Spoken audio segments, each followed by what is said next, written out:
En Radio Tudela es radio, la actualidad de Navarra contada desde Tudela, con Paul Carcavilla Aguirre. Seguimos contando la actualidad de la Ribera de Navarra y en este caso nos hemos desplazado hasta la localidad de Cintruénigo, donde su alcalde Óscar Bea nos está atendiendo. Muy buenos días. Hola, buenos días a todos y muchas gracias por cedernos estos momentos. Bueno, pues estamos en su despacho y en su despacho están todas las fotografías de las personas que han sido alcaldes o alcaldesas de Cintruénigo y la verdad es que aquí hay mucha historia, ¿eh? Sí, vamos recogiendo información desde el año 1904 y seguimos investigando todos esos alcaldes y alcaldesas que pudieron estar en Cintruénigo. Decimos alcaldesas en plural, pero no ha habido más que una alcaldesa, que ha sido Raquel Garballo, que siempre lo explicamos en las visitas de colegio. Tenemos aquí a los niños de primaria, los sentamos ahí en este despacho y les decimos, mirad las fotos, ¿qué veis raro en esas fotos? No encuentran nada raro. No les parece raro que solamente haya una mujer hasta que finalmente caen y se dan cuenta que los tiempos van cambiando y debemos seguir luchando para que cambien. Óscar, vamos a hablar de varias cuestiones, pero el principal motivo de esta entrevista, uno de ellos, es la concentración que hubo encabezada por un vecino y además panadero de Cintruénigo, en el que se quejaba de que no se está haciendo nada, de que la violencia existe en las calles de Cintruénigo y que vuelve a procederse diferentes tipos de altercados y que no se hace nada. Ante esas denuncias de una persona que lo sufrió en su propia carne por su hermana, nos contó la historia, ¿qué tiene que decir el ayuntamiento y por qué no acudisteis a esa concentración desde el equipo de gobierno? Pues el ayuntamiento de Cintruénigo lo que tiene que decir es que hay una tranquilidad que no es la que están transmitiendo con esas manifestaciones y esas declaraciones. Realmente la criminalidad ha bajado. Cuando nos enteramos de los hechos que ocurrieron esos finales de marzo, fueron varios hechos puntuales que coincidieron, pues una serie de peleas, coincidieron un señor con un arma simulada, las agresiones entre las que estaba la hermana de este chico, y eran situaciones que venían dadas pues por una determinada población, pero un número pequeño. Realmente ese número de personas, la mayoría eran menores, ante los que no se puede actuar. Aunque Policía Foral y Policía Judicial está en ello, pues la mayoría de delitos ya sabemos, pues como las conductas incívicas o como otras peleas que hay a la salida de bares, pero claro, son cosas ocasionales que no es la generalidad de lo que tenemos en Cintruénigo. Pedimos información al sistema analítico de la División de Información de Policía Foral y nos hicieron un análisis de el primer cuatrimestre del año 2024 y este primer cuatrimestre del año 2025 y constataron que los hechos delictivos habían descendido en un 14%. En el caso de Guardia Civil habían descendido en más de un 50%. Por lo tanto, vamos en descenso en lo que son denuncias, en agresiones, en robos. En una cosa sí que hemos ido aumentando y es en el nivel de controles, porque dada la situación ahora del Ayuntamiento de Cintruénigo con un turno de policía local que no se puede cubrir por falta de personal, ese turno es cubierto por Policía Foral y por patrullas de la Guardia Civil, con lo cual hay un mayor control de otras policías en la localidad y eso hace que haya mayores denuncias en determinados aspectos y mayor control. ¿Qué ocurre con los menores? Pues que es muy difícil judicializarlos. Al final es difícil probar una situación, es difícil poder llevarlos a un juzgado, es difícil meterlos en la cárcel, es difícil parar esas actuaciones. Pero en principio la criminalidad no debemos estar preocupados, es menor que la que ha habido los últimos años. Es imposible erradicarla por completo. El que quiere robar, roba. Siempre encontrarás alguna persona que sea conflictiva. Siempre hay un determinado número de jóvenes que van a ser conflictivos. Ya no hablamos de nacionalidades. En todas las nacionalidades siempre va a haber una generación de personas que van a crear problemas. Así lo estamos viviendo en el sistema educativo, lo estamos viendo en los colegios. Cada vez hay más problemas, cada vez hay más expulsiones, cada vez hay más faltas. Llevamos meses trabajando en esto. Hemos creado distintas mesas para poder abordar el trabajo tanto con la inmigración como con la vivienda, como con la educación, como con los servicios sociales. Nos hemos unido los ayuntamientos de la Ribera de la Lama, estamos unidos con Fitero, con Corella, con Castejón y nosotros, y abordando todos estos temas junto al Gobierno de Navarra y los distintos departamentos para ver dónde podemos situar el foco y dónde podemos emplear nuestros mayores medios para determinar cuál es el problema y cómo solucionarlo. Ajá. Parte lo tenemos detectado, estamos viendo que el sistema educativo no funciona, tenemos un alto índice de inmigración que llega de esos países de origen sin saber el idioma, las familias son analfabetas en su país de origen, entonces estamos viendo que están dejando a esos jóvenes no vamos a decir que se críen solos, pero prácticamente pasan mucho tiempo en la calle, en muchos casos a cuidado de sus hermanos pequeños. Entonces, no hay una disciplina que se les pueda inculcar porque ni la cultura es la misma, ni las formas de ayudar en la familia son las mismas.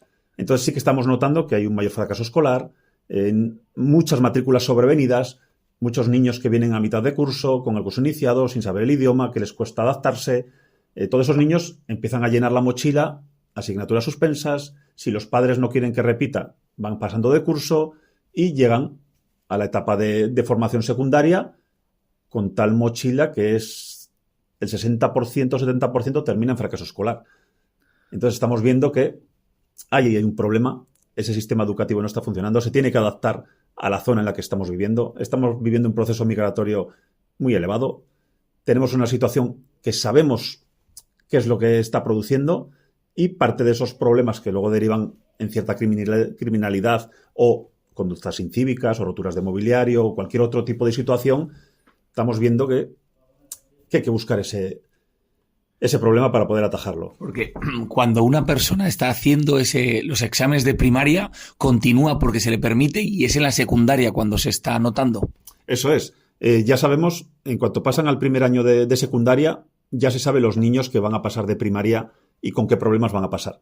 Entonces, ahí ya está detectado el problema, ya se sabe que no van a poder recuperar la mochila. Estamos hablando de la ESO, ¿no? Sí, estamos hablando de la ESO. Aquí en Cintruénigo, pues pongamos que son con 12 años, cuando empiezas en primero de la ESO, claro, tienes niños ya que con 12 años no van a poder mantener ese nivel educativo que se les está exigiendo. Y claro, está la educación obligatoria hasta los 16 años.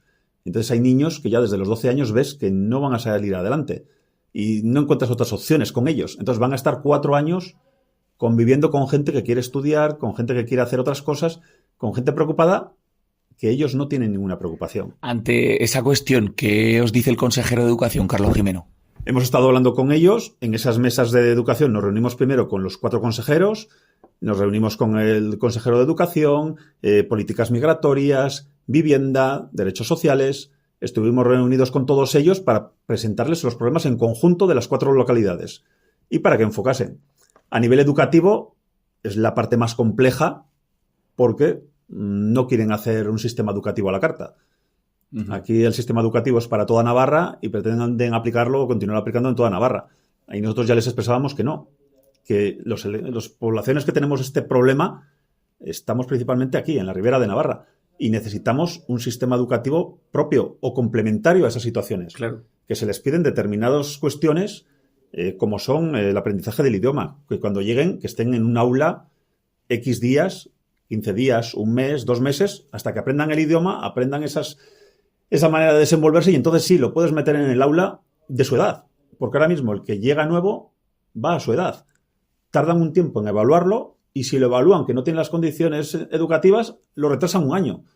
Y otra vez le vuelves a cambiar de compañeros, le vuelves a cambiar de sistema y otra vez vuelta a empezar. Claro, si ya no tiene el nivel educativo de un año menos, ya directamente de 2 abandona. Claro. Entonces, claro, de ahí nosotros pedimos una serie de reuniones, delegaron en varios, tanto en directores generales como en técnicos, y en ello estamos tratando.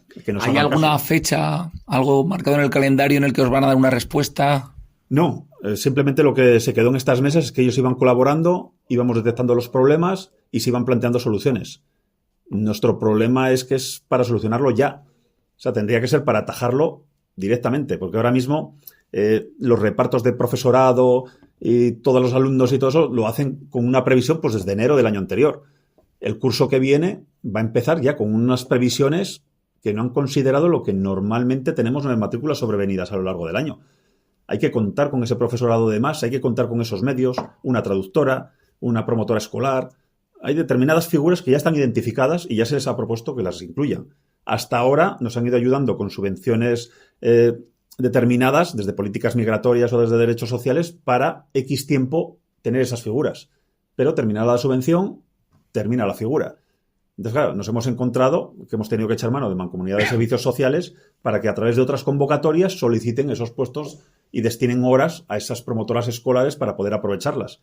Porque aquí el principal trabajo que hacen no solamente es durante el curso, es en el periodo vacacional, que siguen manteniendo contacto con las familias y van detectando los problemas, van solucionando y preparando a esas personas para cuando comience el siguiente curso, porque si no, el tema de la integración, el tema de esta delincuencia que estamos hablando, va a ser muy difícil de controlarla. ¿Qué motivos había para no estar en esa concentración? Solamente había un motivo, pues que no estaba convocada por nadie. Aquí simplemente llegó un comunicado de una vecina de Cintruénigo que decía: queremos solicitar una concentración para este domingo en tales horas. Lo transmitimos a la delegación del gobierno para ver si se autorizaba o no, y ahí quedó. ¿No sabíais lo que iban a decir? No sabíamos ni lo que iban a decir, ni las personas que iban a asistir, ni de qué iban a tratar. O sea, simplemente la comunicación era que querían hacer una concentración para disminuir la delincuencia en Cintruénigo, para disminuir los delitos y mejorar la convivencia. ¿Y no te parecía bien? No es que no nos pareciese bien, es que no venía convocada pues por nadie detrás. Repartieron unos panfletos sin ningún tipo de identificación, poniendo cuestiones que no eran ciertas. O sea, se referían a que nunca había turno de noche de policía local. No es cierto. Va fallando algún turno, pero depende de la persona que esté de baja. El turno será de mañana, será de tardes, o será de noches, o no será ninguno. Ponían que había un gran aumento de delincuencia. Con el informe que nos presentaron sabíamos que no era cierto. Ponían que no se podía salir por las noches. No es cierto que no se pueda salir por las noches. No hay ningún peligro, no hay ningún problema. Que hay alguna situación, sí, pero nadie ha dado esas recomendaciones de que no se puede salir por las noches, de que hay una tal delincuencia como que no. Entonces nadie nos había comunicado ni había venido personalmente a decir al ayuntamiento: oiga, ayuntamiento, queremos que ustedes estén. No, o sea, es que no acudió prácticamente nadie, ni vamos a hablar de ayuntamiento, pero Cirboneros, si en esa concentración había 150 personas, Cirboneros serían 20. ¿Por qué? Pues porque no se había hecho una difusión avalada por alguien que realmente, claro, conocemos los problemas de esta familia. Perfectamente entendemos que peleen y que luchen por lo que le ha pasado a su hermana, por lo que le ha pasado a su hija, pero no es una cosa que haya que generalizar. ¿Que ha habido un problema y hay que atajarlo? Sí, efectivamente. Y encima, después de la pelea, también fueron a su propio local a reírse prácticamente. Pues sí, eso hay que atajarlo. Pero hay que atajarlo con los medios que tenemos. Y hay que atajarlo bien desde el principio. Desde el momento que se supo, ayuntamiento, a través de la técnico de convivencia, convocamos una reunión con todos los entes y todas las comunidades que teníamos en Cintruénigo. Asistieron colegios, asistieron agrupación de padres, asistieron comunidad islámica, comunidades latinas, comunidades africanas. Y con todos ellos tratamos el problema al día siguiente de que nos lo contasen. Y vimos que la solución era dialogar. Dialogar con las distintas comunidades y que fueran reconociendo las personas que iban a ser modelo para ir hablando con esos niños problemáticos, enfocar dónde está el problema. En esos niños, vale, pues vamos a hablar con esos niños. Fueron a hablar con esos niños, fueron a hablar con esas familias, se plantearon problemas, se plantearon soluciones. De ahí salió una nota de prensa que hicimos pública por todas las redes para mostrar esa tranquilidad de que los hechos eran esos hechos puntuales, que se estaba trabajando en ellos y desde entonces no ha vuelto a haber un problema. Entonces, estamos en ese trato, estamos en esa convivencia y sobre todo es eso, disponer de más medios para poder seguir trabajando y poder llegar a eso, a esa interculturalidad tan multidisciplinar que tenemos en Cintruénigo, que se pueda adaptar a los tiempos en los que estamos y que nos puedan ayudar a solucionar los problemas que podamos tener. Problemas que al final necesitan también de tiempo y de economía. Y ahí vamos, en el presupuesto y en las inversiones para los próximos 2 años de legislatura que le quedan. A ver, en principio la mayor parte del presupuesto del Ayuntamiento de Cintruénigo se lo comen gastos de personal y gastos fijos. O sea, el 85-87% del presupuesto. Tenemos un presupuesto anual de 8.800.000 euros, contando únicamente ayuntamiento, y luego unos 3 millones de euros en el Patronato Municipal Residencia San Francisco de Asís, que en residencia 2,5 millones es personal, y en ayuntamiento el 85-87% son esos gastos fijos, con lo cual nos queda muy poco margen para realizar inversiones de gran calado. Las mayores inversiones suelen ser siempre en arreglos de pavimentación, en jardinerías, en temas que son muy cotidianos. Sí que tenemos en mente varias inversiones como las que se están realizando, que son pavimentación y renovación de redes. Hemos terminado unas fases de sectorización, que esa es una de las más importantes que va a llegar a proyectos futuros, porque lo que hemos realizado es la sectorización del municipio de la red de abastecimiento de agua potable. Se ha dividido todo el municipio en 6 sectores, se han colocado contadores digitales a la entrada y salida de esos sectores y se va a buscar dónde están las fugas, dónde están los consumos, todo el gasto que estamos realizando. ¿Por qué? Porque llega el Canal de Navarra. Tenemos que decir sí al Canal de Navarra y con ese Canal de Navarra llega el abastecimiento de agua de boca. También llegará el abastecimiento para riego, pero el de boca es el principal que nos va a llegar en torno al año 2029, si llegamos a tener aquí el canal en esas fechas, nos llevan el agua del canal hasta la propia planta potabilizadora. Ahora mismo los niveles de agua no registrada rondan el 45%. 45%, 50% del agua que potabilizamos no llegamos a tener registrada dónde se ha consumido. Se pierde. No se pierde. O no sabemos dónde se hablamos siempre consume. del agua no registrada porque no sabemos realmente dónde se ha consumido. Pueden ser riegos de jardines, pueden ser limpieza de calles, pueden ser limpieza de depósitos, consumos que no han pasado por un contador y no se han contabilizado y se han facturado. Uh-huh. Se factura ese 50-55%, pero el otro 45% tenemos que saber dónde está. Uh-huh. Entonces, con esa sectorización, en estos 2 años nos vamos a centrar en esa eficiencia hídrica para poder ver qué actuaciones hacemos para localizar en qué sectores se está perdiendo más agua, se está consumiendo más agua no controlada y poder controlarla. Poder llegar a esos niveles que en 2030 hablan de un 15%, de un 20%, o sea, reducir más de la mitad ese agua no registrada. Entonces, nos vamos a centrar en ello. Localización de averías, mejora de la red de abastecimiento de agua potable. Continuaremos con el Plan de Infraestructuras Locales de Navarra presentando proyectos de renovación de calles, de pavimentación y redes. Tenemos en marcha el proyecto de construcción de un nuevo depósito de agua potable, porque todos los problemas de Cinto es la presión de agua. No tenemos suficiente presión en la mitad del pueblo más cercana a los depósitos. Uh-huh. Entonces, uno de los proyectos es realizar ese proyecto de nuevo depósito y posteriormente conseguir la financiación para poder llevarlo a cabo con tuberías nuevas y ese nuevo abastecimiento en previsión de todo lo que pueda crecer Cintruénigo con la llegada del Canal de Navarra.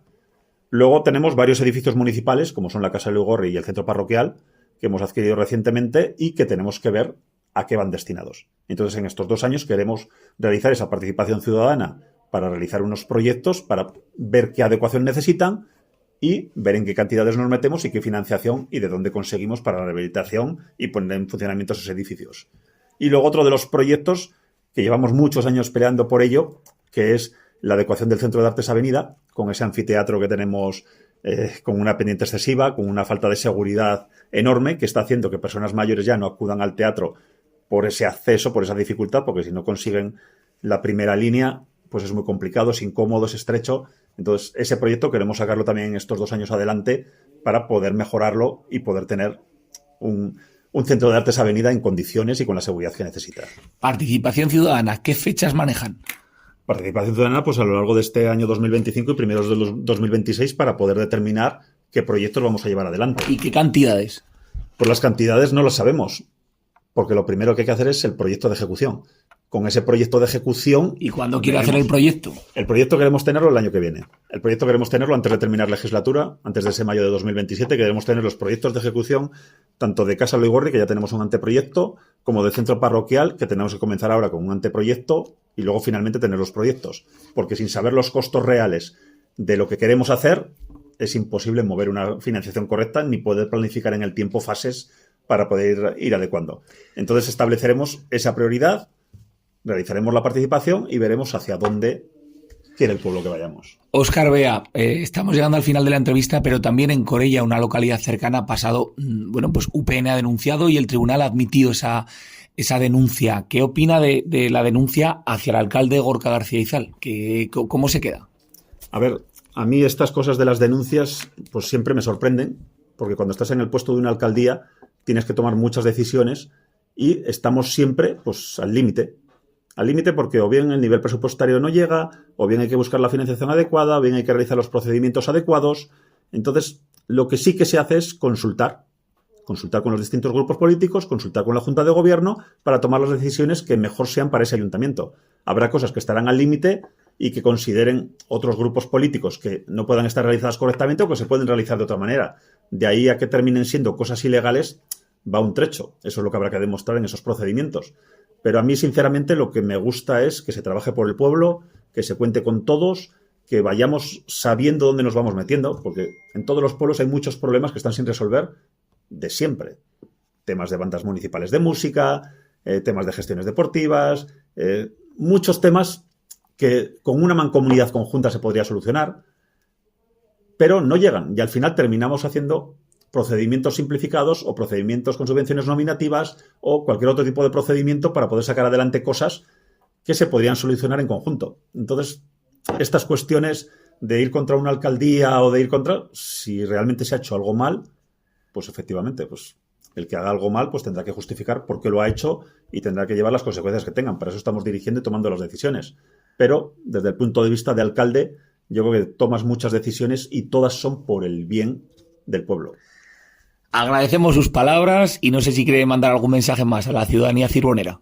Sí, un último mensaje, que el próximo 19 de junio está la Asamblea Extraordinaria de la Comunidad de Regantes de la Lama y Alama, de la Nava y la Lama, para poder determinar si entramos en el Canal de Navarra y si se realiza la concentración parcelaria. Esa asamblea es histórica para Cintruénigo porque no podemos dejar la oportunidad. Hay que tener en cuenta que el Canal de Navarra va a pasar una vez. Si no nos sumamos ahora, tardaremos muchísimos años en volver a tener agua.